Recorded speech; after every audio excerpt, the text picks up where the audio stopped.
lesson? Yeah. Okay. So let's start the lesson today now. And our lesson is going to be the same unit 9 and the lesson number 9.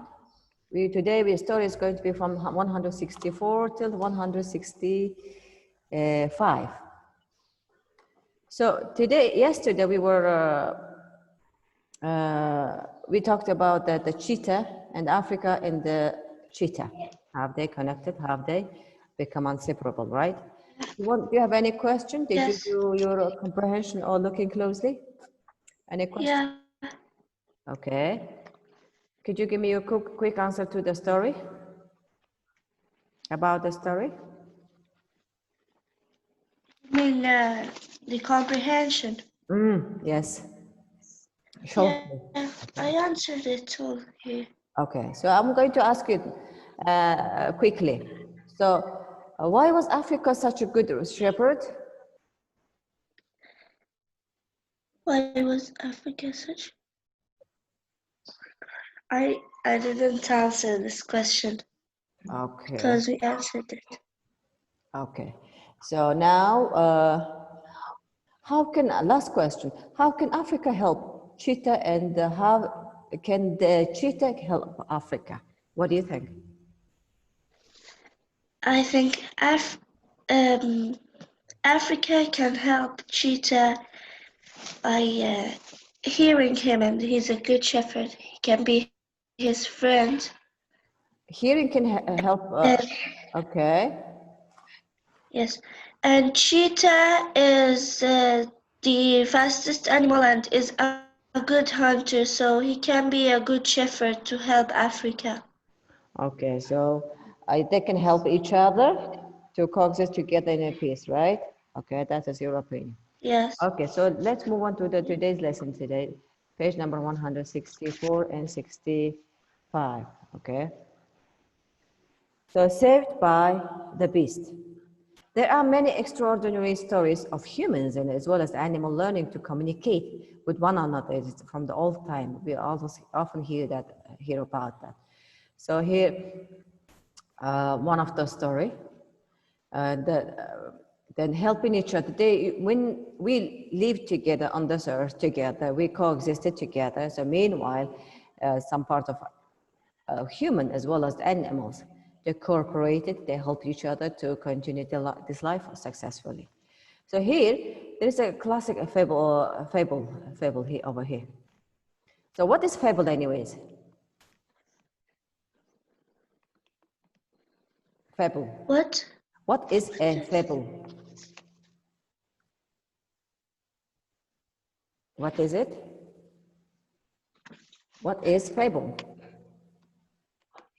Fable is a story, but it is metaphorical story. The characters are often presented by animals.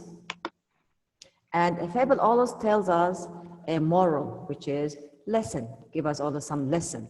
And they always, when they express express it through animals, they tell us some kind of lesson and some kind of, let's say they give us moral. And those often represent human behavior, human way of thinking, or the behavior, how we should. So this is one of the classical fable. The story is about it's one of the famous story in Greece, okay, which is a long time ago.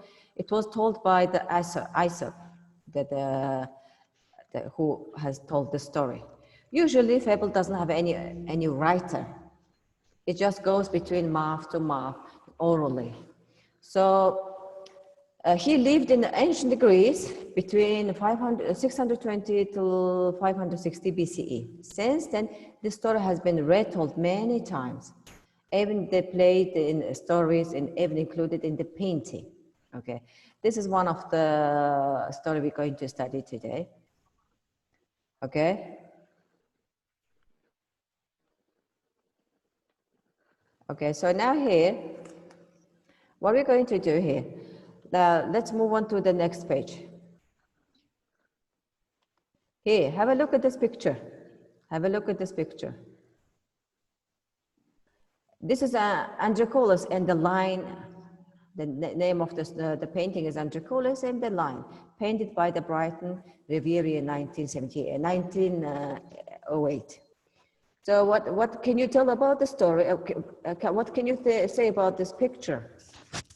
There is a beast in this part, and there is also human. Guys, can you hear me? Okay, so what do you think? What do you see from this picture? What do you understand from the picture? Yeah. What do you understand? Somehow that looks like the human is helping the lion. The wild beast doesn't even attacking or bothering to kill him. Yeah, picture. Yeah, this is a bit strange, right?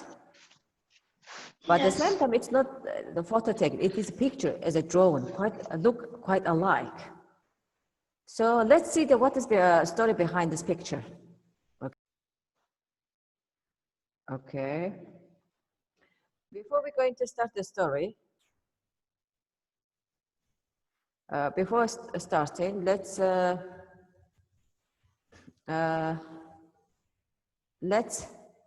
see the vocabulary.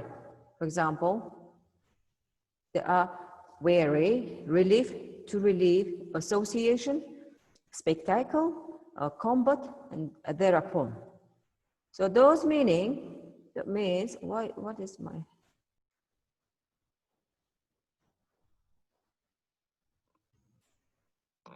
here.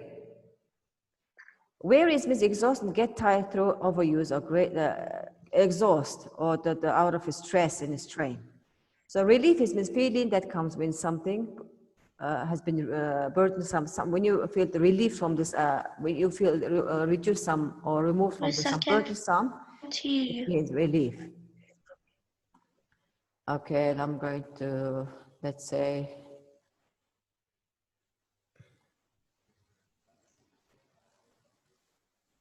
let's go like this. It's a lot better because I cannot catch your hearing. So,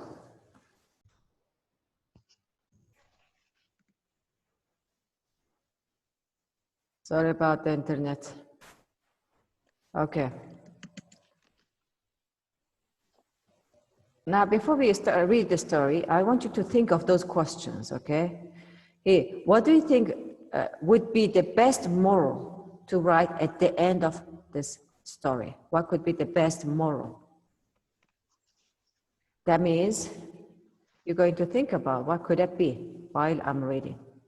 Another one, what does the story teach you about human behavior? What does it teach us, human behavior? Do you think that there is a more than one moral to the story or not? You have to think about this. 3 questions, keep it in your mind while I'm reading, okay? So let's move on to the next. Here's our story, starts over here.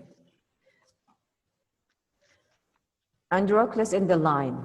It happened in ancient times that a slave named Androcles escaped from his master, fled into the forest, and he wandered there for a long time until he was weary and almost dead from hunger and despair.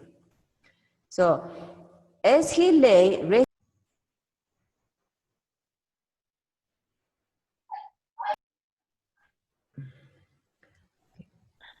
he escaped, and he fled into the forest, and he wandered there for a long time until he was weary and almost dead from hunger and despair. And here, as he lays resting beneath a tree, he heard a lion near him, moaning, groaning, at the times roaring terribly. Even he thought he was weak, Androcles got up and rushed away. But as he hurried through the bushes, he stumbled over the root of a tree and fell down, twisting his ankle. When he tried to get up, He saw the lion coming towards him, limping on 3 feet and holding his forepaw in front of him. Looking more closely at it, Androcte saw a great big thorn pressed into the paw, which was the cause of the lion's